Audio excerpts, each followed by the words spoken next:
नमस्कार दोस्तों, most welcome to संभव एजुकेशन क्लासेस। बिहार माध्यमिक शिक्षा परिषद और उच्चतर माध्यमिक के लिए टेट का नोटिफिकेशन आया है और आने वाले समय में इसकी वैकेंसी भी आएगी। तो उसी टेट का जो पेपर होने वाला है, पेपर नंबर 1 और पेपर नंबर 2 की जो पाठ्यक्रम की चर्चा हम लोग इसमें करेंगे और पूरी चर्चा सिलेबस को चर्चा करेंगे और उसके बाद हम ये भी देखेंगे कि कौन से बुक से अगर हम रीड करें तो हमारा बेहतर स्कोरिंग हो सकता है। तो आइए शुरुआत करते हैं। एकदम धीरे धीरे इसके सारे कॉन्सेप्ट को समझेंगे।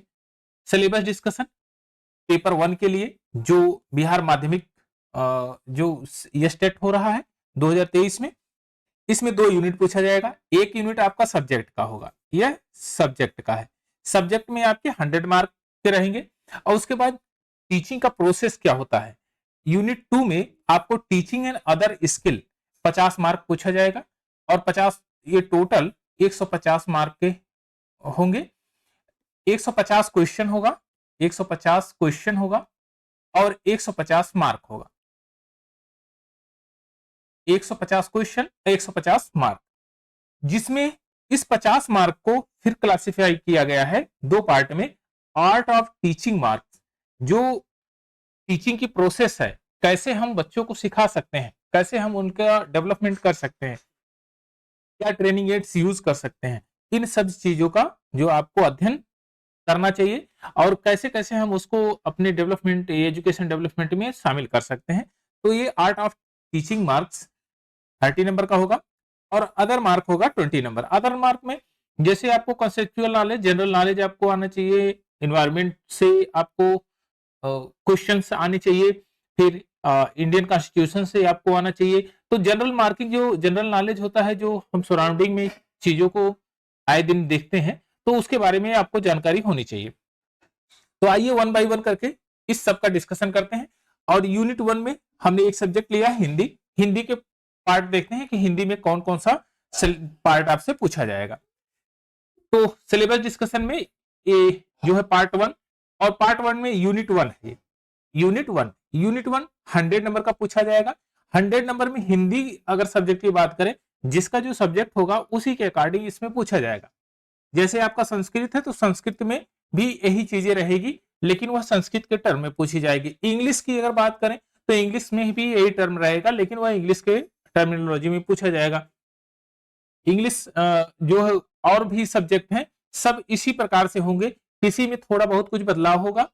अभी हमने हिंदी की केवल चर्चा की है, तो आइए शुरुआत करते हैं। देखिए, सबसे पहले आपको संधि पूछा जाएगा। संधि के क्लासिफिकेशन, संधियां कितनी प्रकार की है, कौन सी संधि है, और ये एमसीक्यूज आएंगे आपसे, ये एमसीक्यूज। और एमसीक्यूज में 4 ऑप्शन होंगे, आपको उसमें आंसर मार्क करना पड़ेगा। तो संधि के बारे में आपको जानकारी होनी चाहिए कि संधि का क्लासिफिकेशन क्या है और उसमें प्रीवियस ईयर के जितने भी क्वेश्चंस आप यस टेट में पूछे गए हैं, चाहे सी टेट या स्टेट में, दोनों मिला के आप अगर पढ़ेंगे, स्टडी करेंगे, तो जाहिर सी बात है बहुत अच्छा स्कोर कर सकेंगे संधि के लिए। अभी हम इसके बुकों को भी इसको देखेंगे कि कौन सी बुक हम प्रिफर करें कि जो मैक्सिमम क्वेश्चन इसमें अटेम्प्ट हो जाए। तो समास, समास जो है, समाज की रचना और उसके प्रकार, क्या प्रकार हैं, कितने टाइप से समास है और उसके उदाहरण, एग्जांपल्स। क्योंकि एग्जाम्पल आपको बहुत बार दिया जाएगा कि समास कौन सा समास है, इसमें द्वंद है, द्विगु है, बहुव्रीहि है, या क्लासिफिकेशन आपको पूछा जाएगा कि ये इसमें कौन से टाइप का समास है। तो इन सब चीजों के बारे में आपको जानकारी रखनी है। संक्षेप, संक्षेप के गद्य आवरण दे दिया जाएगा, कोई आपको गद्य दे दिया जाएगा, उसमें से आपको संक्षेप लिखना रहेगा। और लिखना नहीं, एक्चुअली उसमें से नंबर ऑफ क्वेश्चंस बनाए जाएंगे, तो उसमें आपको आंसर मार्क करना पड़ेगा। परिभाषिक तकनीकी, जो टेक्निकल टर्म होते हैं, जैसे कभी कभी आप लोग निबंध लिखते हैं तो उसमें टेक्निकल टर्म क्या है उसको इसमें पूछा जाएगा। कभी कभी आप एप्लीकेशन लिखते हैं तो टेक्निकल टर्म, वहां पर तकनीकी शब्द का जो है वर्णन होता है, उसमें तकनीकी शब्द पूछा जाएगा कि यह किस के संदर्भ में बात कही जा रही है। उद्धृत वाक्यों, व्यवहित शब्दों, ऐसे शब्दों की पहचान करना है। कोई सुमेल और विमेल का अगर शब्द दे देगा तो उसका भी पहचान करना है। उसमें उद्धरण कहां से हो रहा है, कोई वर्ड दे दिया, कोई टर्म दे दिया, उसका प्रादुर्भाव कहां से हुआ है, तो इस चीजों को आपको पूछेगा। मुहावरे और लोकोक्तियां आपसे पूछी जाएगी, और ये तो खासकर आप जानते ही हैं कि हिंदी के सिलेबस में सबसे इंपॉर्टेंट है मुहावरे और लोकोक्तियां, हर बार आता है और जनरल ही आएगा। आप आए दिन जो हिंदी प्रदेश के वासी हैं तो जाहिर सी बात है हिंदी में इतना तो कंफर्टेबल होंगे ही। मुहावरे और लोकोक्तियां आपसे पूछी जाएगी, तो एक बार थोड़ा सा मुहावरे और लोकोक्तियों को देखना जरूरी है। वाक्य के प्रयोग, वाक्य को कैसे हम प्रयोग में ला सकते हैं, किस तरह से वाक्य स्ट्रक्चराइज होता है, तो वाक्य प्रयोग के बारे में आपको जानकारी रखनी है। फिर वाक्य शुद्धिकरण, आपको वाक्य का शुद्धिकरण आना चाहिए, और वाक्य का शुद्धिकरण के लिए आपको कोई स्टेटमेंट दे दिया जाएगा, और स्टेटमेंट देने के बाद आपसे पूछा जाएगा कि कौन सा स्टेटमेंट इसमें ट्रू है, या आजकल ट्रेंडिंग जो बन रहा है, तो आपको क्वेश्चन दे देगा, कोई स्टेटमेंट दे दिया, और फिर एमसीक्यू देगा, जो है 4 ऑप्शन 1 2 3 एंड 4, 4 ऑप्शन आपको दे दिया। 4 ऑप्शन में से आपको लिख के देगा कि एक ऑप्शन कौन सा सही है, कौन सा इसमें सही है, 3 को आप गलत कर देगा। लेकिन अब जो है ट्रेंडिंग थोड़ा सा चेंज हुआ है, इसमें गलत करेगा, इसमें गलत करेगा, क्वेश्चन गलत पूछेगा। अब कहेगा कि इनमें कौन सा सही है, आपको देगा जो वाक्य में, अब पूछेगा कि इसमें कौन सा सही है, तब आपको बताना पड़ेगा कि हाँ यह वाक्य सही है। चलिए, उसके बाद आपसे पदबंध पूछा जाएगा। पदबंध के बारे में आपको थोड़ा सा जानकारी रखनी पड़ेगी। वाच्य और उसके भेद, वाच्य और उसके भेद जो है, क्या क्या क्लासिफिकेशन है वाच्य की, तो उसके बारे में आपको जानकारी होनी चाहिए। वाक्य के प्रकार, सेंटेंस का क्लासिफिकेशन, कैसे सेंटेंस है, कौन सा सेंटेंस है, सरल वाक्य है, मिश्रित वाक्य है, और अन्य प्रकार के जितने भी वाक्य हैं, तो उस वाक्यों के बारे में आपको जानकारी रखनी पड़ेगी। उसमें पूछा जाएगा कि कौन से प्रकार का ये वाक्य है। शब्द शक्ति और व्यंजना के बारे में आपसे पूछा जाएगा। उसके बाद अलंकार, अलंकार बहुत मस्ट है, तो अलंकार में आपका अर्थालंकार, उपमा अलंकार, रूपक अलंकार, उत्प्रेक्षा अलंकार, इन सब के उदाहरण आप देख लीजिएगा। उदाहरण उदाहरण उदाहरण आपसे कभी ये नहीं पूछेगा कि यह उपमा अलंकार कहा जाता है, कि कैसे इसको उपमा अलंकार कहते हैं, लेकिन आप ध्यान में रखिएगा ये क्वेश्चन कितने नंबर का पूछा जा रहा है, 100 मार्क का। 100 मार्क का दोस्त क्वेश्चन पूछा जा रहा है, तो जाहिर सी बात है इसमें यह भी बनाएगा कि उपमा अलंकार, आपको डिफिनीशन दे देगा, नीचे 4 ऑप्शन होंगे, चारों में डिफिनीशन दे देगा, और पूछ लेगा कि कौन यह डिफिनीशन को फुलफिल करता है कि यह उपमा अलंकार है, या तो आपको ऊपर दे देगा उपमा अलंकार और नीचे दे देगा डिफिनीशन कौन सी करेक्ट है। तो यह चीजें आप थोड़ा सा ध्यान में रखिएगा। तो इनके डिफिनीशन और तथा उदाहरण को देख लीजिएगा, और खासकर इसमें से क्वेश्चन आपसे बनेगा।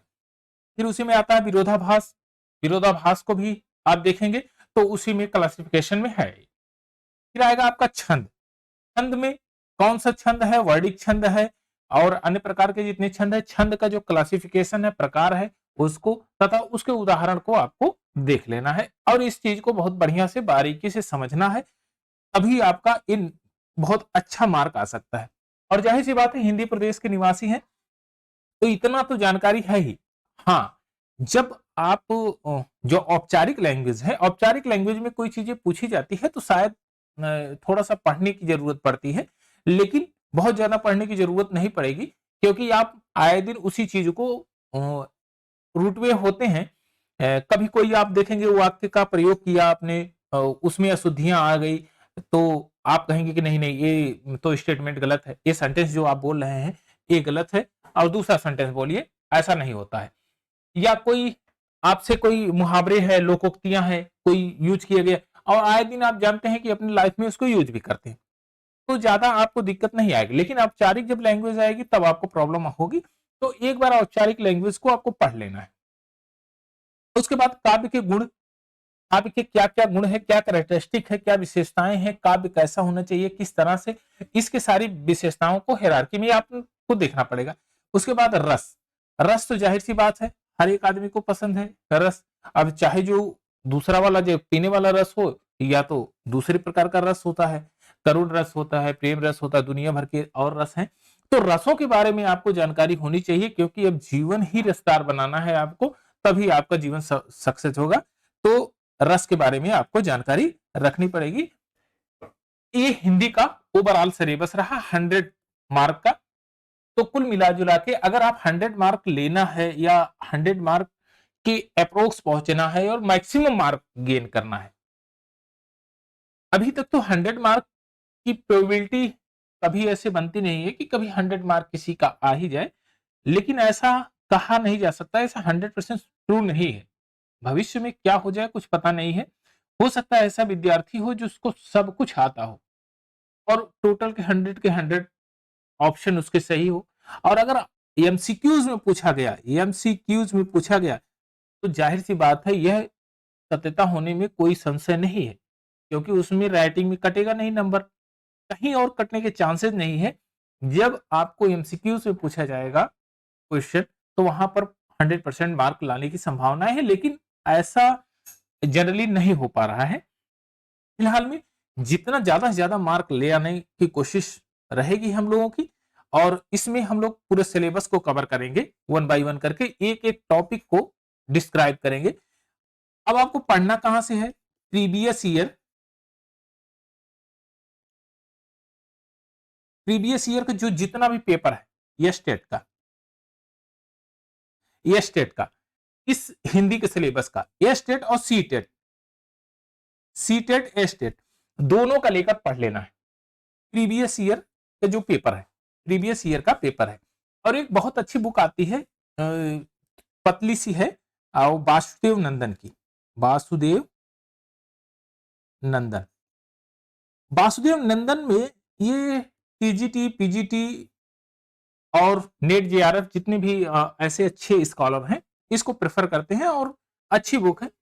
कुल मिला जुला के जहां से आपको ज्ञान मिले बेहतर वही पढ़ लेना है। और मैं आपको बता दूं फिर से कि दुनिया भर की बुकें लेने से बेहतर है एक बुक कोई लेकर बढ़िया से उसको स्टडी कर डालिए, आराम से आपका सिलेक्शन हो जाएगा। एथेंटिक बुक ले लीजिए, 100% आपका सिलेक्शन होगा। और आप उसी को 10 बार पढ़ लीजिए, 10 बुक पढ़ने के अलावा एक ही बुक आप 10 बार पढ़ लीजिए।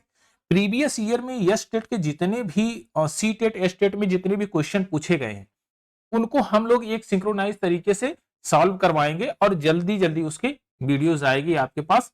बस कुछ ही दिन में हम लोग शुरू करने वाले हैं इसका। तो ये पूरा एकदम श्रृंखला चलाएंगे हम लोग।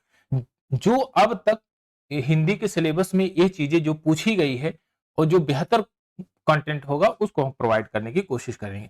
तो फिलहाल में आप प्रीवियस ईयर के जितने भी एस टेट सी टेट के क्वेश्चन हैं उनको स्टडी कर सकते हैं। वासुदेव नंदन की लेकर बुक आप स्टडी करेंगे तो थ्योरेटिकल जो आप इनका डिफिनीशन है और जो एग्जांपल्स हैं उनको आराम से आप समझ सकते हैं। अब आइए मेन इंपॉर्टेंट जो टॉपिक है आपका सिलेबस ऑफ आर्ट, इसमें टीचिंग एंड अदर स्किल यह स्टेट 2023 के लिए। तो यह सबसे इंपॉर्टेंट पार्ट है। इसमें 50 मार्क का आपका पूछा जाएगा और 50 क्वेश्चन आएंगे। 50 मार्क होगा, 50 क्वेश्चन हो गए। निगेटिव मार्किंग एकदम नहीं होगा, आप इससे कंफ्यूजन में मत रहिए, निगेटिव मार्किंग नहीं होगा। इस 50 मार्क को दो जगह पर क्लासिफाई किया गया है, दो जगह पर बांट दिया गया है। आर्ट ऑफ टीचिंग, सिखाने की कला, पढ़ाने की कला, आपकी 30 मार्क, और अदर स्किल कैसे डेवलप कर सकते हैं उसके लिए 20 मार्क है। अब आइए इनका भी हम लोग देख लेते हैं कि क्या क्या है इसमें। तो देखिए यूनिट 2 में कौशल के बारे में 50 मार्क है। कौशल जो है कौशल शिक्षण का कला, क्या शिक्षण की कलाएं होनी चाहिए, कैसे कैसे आपका आप सिखाने की जो प्रोसेस है उसको अप्लाई करेंगे।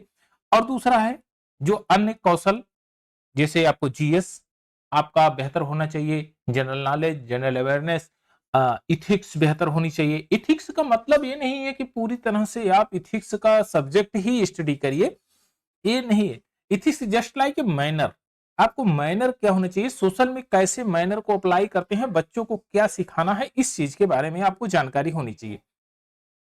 शिक्षण की कला, पार्ट नंबर 1 में शिक्षण की कला, शिक्षण को सिखाने की प्रक्रिया और विशेषताएं। अब आप ध्यान से देखिए, जब आप सिखाने की बात करते हैं तो बच्चों को अपने घर में आपके बच्चे हैं आप कभी बच्चों को एकदम मार के, पीट के या डरा के, धमका के उसको सिखा नहीं सकते, क्योंकि वो संकुचित अवस्था में अभी है। जब आप उसको फ्रेंडली ट्रीट करेंगे, साइकोलॉजिकल ट्रीट करेंगे, तभी वो ज्यादा आपके प्रति अट्रैक्ट होगा।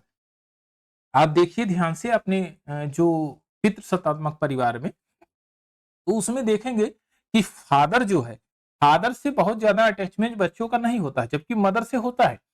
ऐसा क्यों है? ऐसा जो है मनोविज्ञान के कारण, मनोविज्ञान के कारण, मनोविज्ञान, ऐसा कुछ नहीं है कि फादर उसको बहुत ज्यादा लाइक नहीं करता है या मदर ही सबसे ज्यादा लाइक करती है, ऐसा कुछ भी नहीं है। लेकिन साइकोलॉजिकल रूप में कि माता सबसे ज्यादा उसको प्रेफरेंस देती है।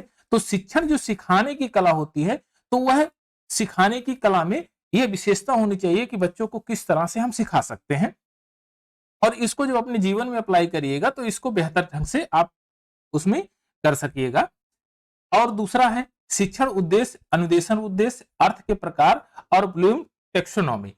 इसके बारे में आपको कुछ थीसिस भी आएगी, जैसे अन्य राइटरों के जो स्टेटमेंट हैं, जो उनकी थीसिस है, जिस पर उन्होंने रिसर्च किया है, उसके जो एग्जाम्पल्स हैं, उनके ज्ञान देने की पद्धति है, उसके बारे में आपको पूछा जाएगा। तो शिक्षण विधियां, शिक्षण के प्रकार, उनकी विशेषताएं, योग्यताएं और गुण अवगुण। शिक्षण की जो है विशेषताएं आपको जाननी पड़ेगी कि शिक्षा की क्या विशेषता है, क्या योग्यता है, क्या मेरिट है, डिमेरिट है, इनके बारे में आपको एक बार ध्यान देना पड़ेगा। पाठ योजना, पाठ योजना लेसन प्लान कैसे आप तैयार करते हैं, प्रकार कैसा होना चाहिए, किस बच्चे को पढ़ाने जा रहे हैं, जो छोटे बच्चे को पढ़ाने जा रहे हैं या बड़े बच्चे को पढ़ाने जा रहे हैं, उसका क्लासिफिकेशन क्या है, उसका प्रारूप क्या है, उसका मॉडल क्या है, उसी के आधार पे आपको पाठ योजना तैयार करनी है।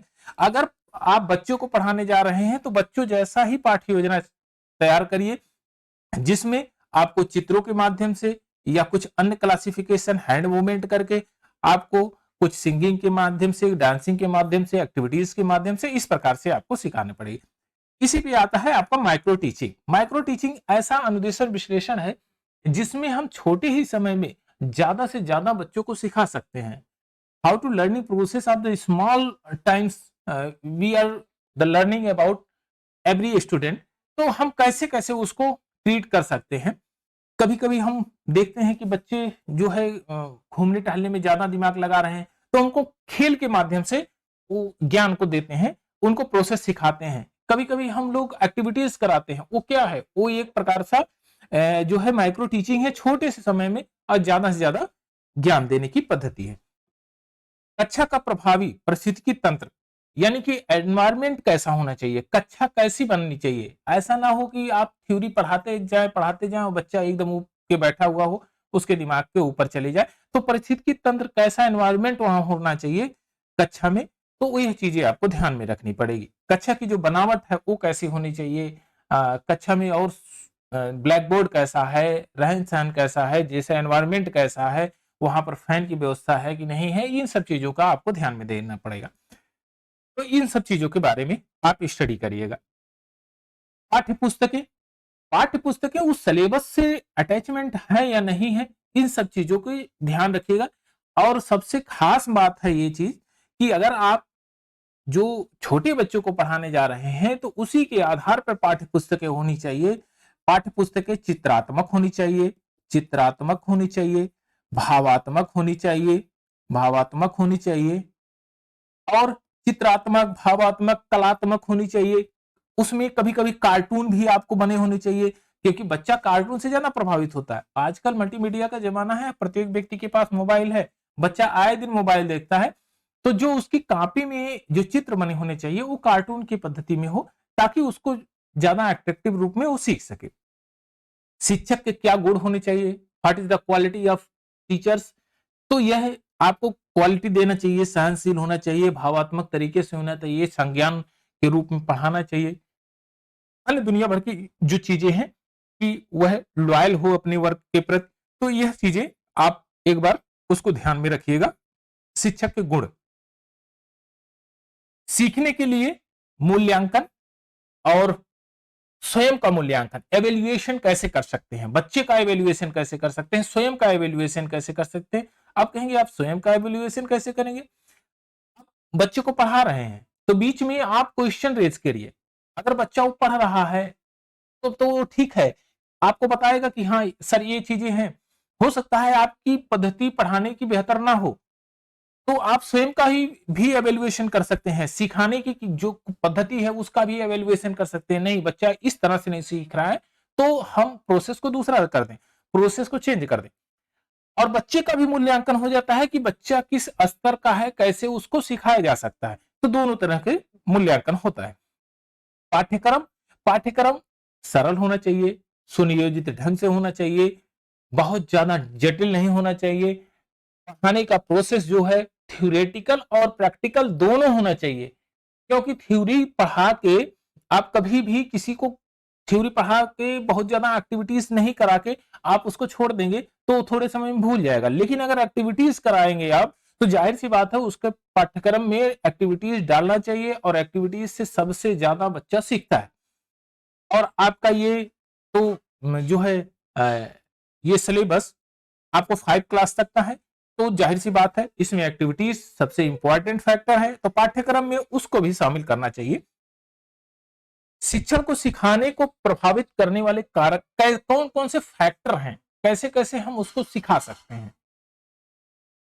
डांसिंग के माध्यम से, सिंगिंग के माध्यम से, या सोशल के माध्यम से। कभी कभी हम सोशल के माध्यम से भी सिखाते हैं, बहुत ज्यादा केसेस होते हैं सोशल के माध्यम से। अब सोशल की बात करेंगे, सोशल से कैसे भी ये सिखाएंगे, तो सामाजिकता सबसे इंपॉर्टेंट फैक्टर है बच्चे की मनोवैज्ञानिक दशा को करने के लिए, एक डायरेक्शन देने के लिए। आप जब हायर क्लासों में जाएंगे, जब स्टडी करें यूपीएससी, बीपीएससी, जो यूपीपीएससी आयोग की अगर बात करते हैं, तो आयोग वहां पर सोशलिज्म की बात करता है, इथिक्स और मैनर की बात करता है। वहां सिखाने की जो पद्धति है वो रट्टू विद्या वाली नहीं है, वो मैनर की है। आपको थिंकिंग आपको ब्रॉड रखनी पड़ेगी। तो सोशलिज्म क्या प्रभाव है, सिखाने का जो प्रभावित कारण है, फैक्टर है, उन सब चीजों से आपको सिखाना पड़ेगा कि भाई समाज से भी सिखाते हैं, समाज से, कार्य प्रभाव से भी सिखाते हैं, एक्टिविटीज से, क्रिया प्रणाली से आप सिखाते हैं, क्रिया प्रणाली से आप सिखा सकते हैं। इन सब चीजों से सिखाने का प्रोसेस है। एक बार आप जो है प्रीवियस ईयर के पेपर आप चेक करेंगे तो उसमें ये सब चीजें बार बार पूछी गई है। शिक्षण सहायक उपकरण, कौन कौन से उपकरण हम यूज कर सकते हैं। कभी कभी आपने देखा होगा, कभी कभी टीचर डंडा लेकर यूज करता है, जस्ट लाइक ए डंडा नहीं, वो डंडी प्रकार का होता है, डंडी। अभी काउंटिंग करने के लिए उसको 3 डंडियों को लिया और 3 को काउंटिंग कर रहा है। लेकिन अगर उसके दिमाग में आया कि तीनों से हम ट्रायंगल एक फॉर्मेशन दे सकते हैं, ट्रायंगल का फॉर्मेशन कर सकते हैं, तो ट्रायंगल भी बनवाएगा उसी से। और कभी कभी आप पैरेलल लाइन को, अगर 2 लाइंस पैरेलल करना है तो दो डंडी को लेकर आप पैरेलल लाइन को कर सकते हैं। तो इससे भी जो शिक्षण सहायक उपकरण है, यह आपके शिक्षा में सबसे ज्यादा उपयोगी होंगे। हाथ से सिखाने का हैंड मूवमेंट, हैंड मूवमेंट सबसे इंपॉर्टेंट होता है, और हैंड मूवमेंट आपको सिखाना भी चाहिए सभी को, क्योंकि परीक्षा की दृष्टि से सबसे ज्यादा उपयोगी होता है। हैंड मूवमेंट से काउंटिंग आपको करना, या कभी आप देखते होंगे कि जो मॉक टेस्ट होता है, जैसे बच्चा मॉक होता है, जब बोल नहीं पाता है तो हैंड मूवमेंट करता है, एक्सप्रेशन करता है। तो हैंड मूवमेंट और एक्सप्रेशन सबसे इंपॉर्टेंट तरीका होता है किसी चीज को सिखाने के लिए। तो हैंड मूवमेंट आपको सिखाना चाहिए, जिसमें काउंटिंग भी आता है और अन्य चीजें एक्टिविटीज में आता है। जैसे खाने के लिए अगर आप बच्चा बात कर रहा है तो मुंह के पास हाथ ले जाएगा, तो खाने की बातें लोग समझ जाते हैं कि हाँ ये बच्चा खाना मांग रहा है। तो हैंड मूवमेंट सबसे ज्यादा प्रभावशाली होता है। फिर उसके बाद आपका आता है बी पार्ट में, 20 मार्क का आता है बी पार्ट। और आपका सामान्य ज्ञान, जनरल नॉलेज। जनरल नॉलेज में क्या चीजें होती हैं, जैसे हमारे दाएं बाएं जितने भी क्रियाकलाप हो रहे हैं, क्रियाकलाप एक्टिविटीज हैं, संविधान है, संविधान, संविधान हमारा कब बना, कॉन्स्टिट्यूशन कब लागू हुआ, कौन कौन से प्रोसेस हैं, और उसमें fundamental rights, fundamental duties, DPSP, ये सबसे ज्यादा इंपॉर्टेंट है। फंडामेंटल राइट्स, डीपीएसपी, मौलिक अधिकार, मूल और जो है मूल कर्तव्य जो है, फंडामेंटल ड्यूटीज हैं, और डीपीएसपी है, राज्य के नीति निर्देशक तत्व, इनके बारे में आपको बताना जरूरी है और ये सामान्य ज्ञान के अंतर्गत आते हैं। इसके बाद आपको इन्वायरमेंट के बारे में जानकारी होनी चाहिए। जैसे कभी आप गुब्बारा को देखते होंगे तो गुब्बारा फूटता बहुत तेज है, तो गुब्बारा फूटने से आवाज होती है। बच्चा कहेगा कि सर कैसे आवाज हुई है, तो आपको इसको प्रयोग में लाके आपको बताना पड़ेगा कि इसमें वायु का प्रेशर इतना ज्यादा होता है कि दाएं बाएं की जो इससे बगल की वायु होती है वो शांत अवस्था में रहती है, उससे में ज्यादा मूवमेंट नहीं होता। सडनली मूवमेंट होने के कारण वो जो उसके अणु होते हैं एक दूसरे से टकराते हैं और साउंड वाइब्रेट होती है, जिससे हमको पता चलता है कि यह बहुत ज्यादा साउंड कर रही है। इसी प्रकार से जब पटाखा जलाते हैं तो वहां पर और साउंड होता है, क्योंकि उसमें ज्यादा वेव होती है, वेव निकलती है, तो जो और एटमॉस्फेयर में अणु है वो उसी के हिसाब से संचालित होते हैं। तो जब उस पर खूब ज्यादा प्रेशर पड़ेगा तो खूब ज्यादा साउंड होगा। तो आपको ये सिखाना पड़ेगा, आपको बताना पड़ेगा। तो पर्यावरण का नॉलेज आपको होना चाहिए। फिर गणितीय योग्यता, गणितीय योग्यता जैसे आपको नंबर के बारे में जानकारी होनी चाहिए, कौन सा नंबर है, कैसे क्लासिफिकेशन किया जाता है। जैसे 1 2 3 4 5 6 7 8 और 9। और एक जो नंबर के रूप में नहीं होता है, लेकिन अगर हम काउंटिंग के रूप में करते हैं तो हम 1 से लेकर 9 तक यानी इनफाइनाइट नंबर तक काउंटिंग करते हैं, 1 से स्टार्ट करते हैं। 0 is a not counting number. तो इन सब नंबरों को आपको बताना पड़ेगा कि बच्चों का कैसे आप इन नंबरों का यूज कर सकते हैं और हैंड मूवमेंट से कैसे इसको हम गणितीय संकल्पना में डाल सकते हैं। तो गणितीय योग्यता में इन सब चीजों के बारे में आपको ध्यान देना पड़ेगा। तार्किक जो है तर्क, जो रीजनिंग है, लॉजिकल रीजनिंग, लॉजिकल रीजनिंग आपको ध्यान रखनी पड़ेगी। जैसे आप चित्रों के माध्यम से कटिंग देते हैं और उसमें पूछते हैं कि यह अगला पैटर्न क्या आएगा, तो वह बच्चे को पता होना चाहिए कि अगला पैटर्न क्या आएगा। या कभी नंबर देते हैं तो नंबर कोई मिसिंग होता है तो आपको बच्चा बताता है कि इसमें ये नंबर सर मिसिंग है। तो इस प्रकार से तार्किक शक्ति वाले जितने भी क्वेश्चन हैं आपको ध्यान रखने पड़ेंगे। यह आपका ओवरऑल सिलेबस रहा है। ये 50 मार्क का रहा टोटल। 30 मार्क और 20 मार्क में यह 2 पार्ट में डिवाइड रहा। 30 मार्क में आपका टीचिंग प्रोसेस रहा और 20 मार्क में आपका जनरल नॉलेज या सामान्य ज्ञान रहा। अब पाठ्य पुस्तकें कहां से हम उसको रीड करेंगे, कैसे रीड करेंगे, इन सब चीजों पर डिस्कशन होता है। तो प्रीवियस ईयर पेपर, जितने भी प्रीवियस ईयर पेपर हैं, चाहे सी टेट के हैं, टीईटी, एस टेट हैं। अब ऐसा मत समझिएगा कि सी टेट और एस टेट का आप बता रहे हैं तो ये तो एस टेट है और आप कह रहे हैं सी टेट। तो सी टेट में आप ब्रॉड तरीके से आपका जो माइंड डेवलपमेंट उसमें होगा बहुत ज्यादा, क्योंकि उसमें ऐसे ऐसे टाइप से क्वेश्चन पूछे जाएंगे जिसमें मनोवैज्ञानिक दशाओं को तय करने के एकदम साक्षात उदाहरण मिलेंगे आपको।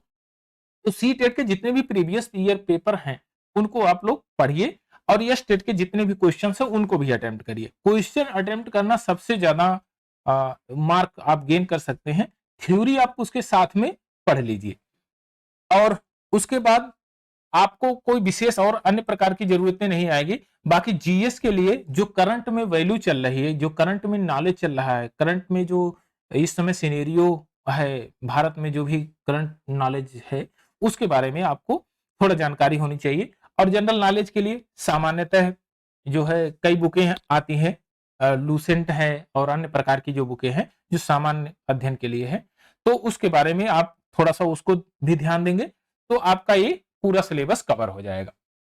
बस इतना ही था इसमें। अब नेक्स्ट वाला जो पार्ट है इसमें उच्चतर माध्यमिक का, तो उसको हम डिस्कस करेंगे।